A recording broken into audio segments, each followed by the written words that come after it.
Hello, LEC community. I'm Lexi Rios, Marketing Manager for the Latinx Education Collaborative. Today, I'm here with Karla Gonzalez-Mercado. She has been nominated for the Latinx Educator of the Year. Hi, Karla. How are you doing? Good. How are you? I'm good. I'm so excited to talk to you today, learn more about you. Can you give us an introduction to you and your story and tell us like a bit about your journey to where you are today? Yeah. My name's Karla Gonzalez-Mercado. I was born in Mexico, in Juarez, Ciudad Juarez, and I came to the US when I was 5. So I have been here most of my life in Kansas. I went to KCKPS public schools, and then I graduated from Sumner Academy of Arts and Science. I went on to go get my bachelor's at KU, and I have been here teaching for a while now. So I'm excited. Yay, that's awesome. Well, how do you feel about being nominated? So I am very grateful and appreciative of the recognition of like being nominated. It is truly a blessing to be able to be nominated. That's awesome to hear. I'm very, very certain that this is well deserved. I was looking at some of the reasons people are asked, like, why are you nominating this person for the award? And people have a lot of great things to say. So I wanted to read you a couple of things, if that's okay. Um, so one person said that they were nominating you because you truly care for and love the children that you teach.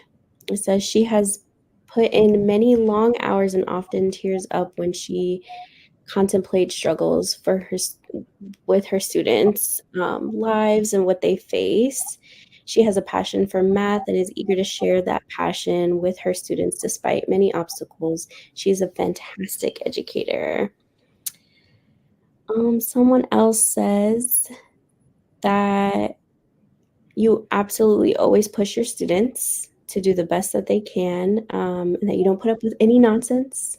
I know that's right. She knows that you know that your kids deserve the best and always gives your all to teach them. Let's see. I think there is another one here.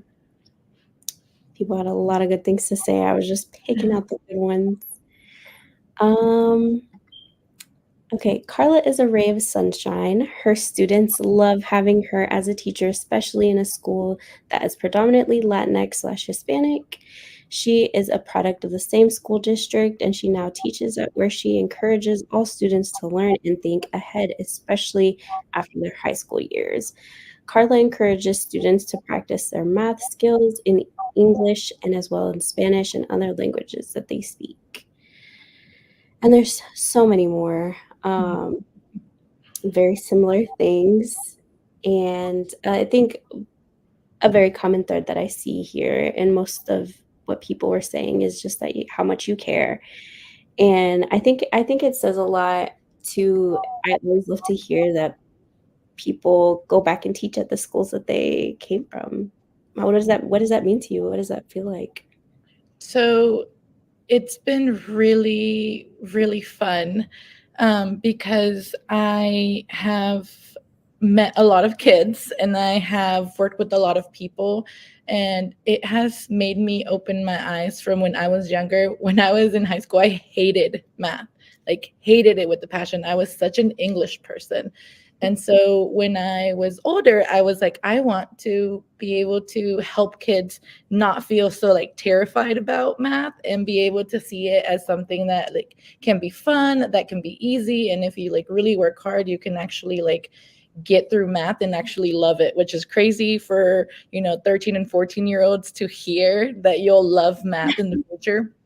And so we have been working with them, and I say we because I have an amazing team behind me of support staff and my admin and all that stuff. And so like it's been really cool to see the growth of all the kids. from like the beginning of the year up to now, and Mhm. see how much they have progressed in their math skills, and even being able to collaborate with like other people, especially because with COVID, it brought back a lot of like the social emotional part of it where it like kind of digressed. um, Mhm. they weren't talking to people. They were just kind of in their own little bubble. And so like being able to have them break out of that and be able to work with other kids and be able to help each other grow is really a blessing to see. That's awesome. Yeah, that's a whole part of teaching that's been, like, kind of a curve is COVID. Um, things, like, kinda changed, right? Like, you kinda had to figure out how to do things a little differently with kids that went through that. Um, so I like that you mentioned that because that's a whole thing. Um, well, that's awesome. I part of one thing that I read from your nomination, is that you're in a predominantly Latinx Hispanic school. So why does representation matter? What do you think? I think representation matters, anywhere where you go, honestly, but here in school, especially, seeing somebody that looks like you, that speaks your language, that is able to have a communicate or like a conversation and be able to communicate with you. Um, because a lot of these kids when they come in they don't know English, right? And so like to them it's a big scary world, inside the high school, because one, they are far away from where they live.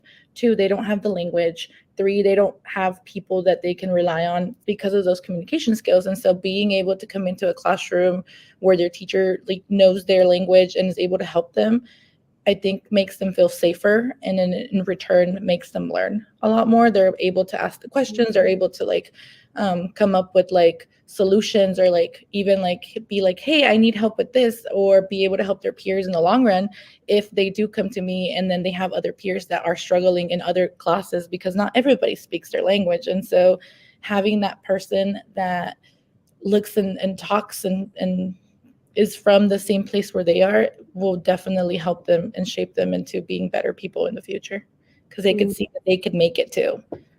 yeah, that's so important, to be able to relate to the people that are teaching you. I think is such a big that's a big thing that you can do for your students, right? Like, sometimes you grow up and you don't have anybody. Did you have any Latinx teachers growing up?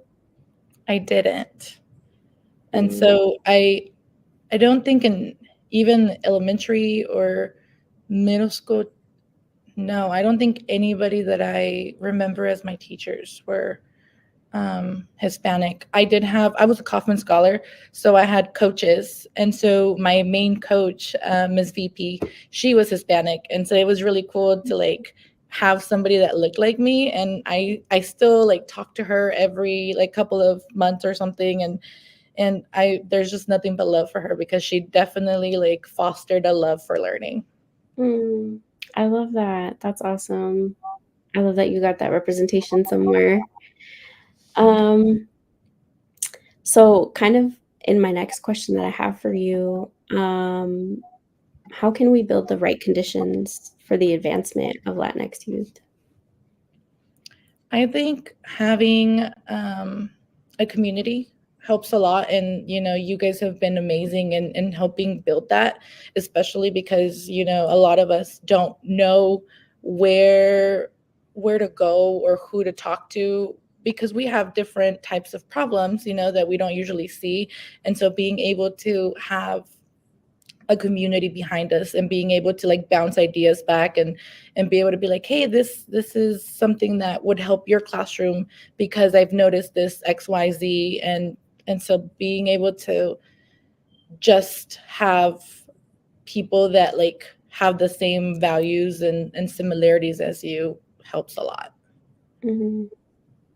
Yeah, that's very important. Community for sure. I think I've said it before in another interview, but it takes a village, right? Um, that's what people say, and I think in theory, like with everything else you've mentioned, like seems like sometimes it makes it easier for your village to kind of look like you and to be able to relate to you.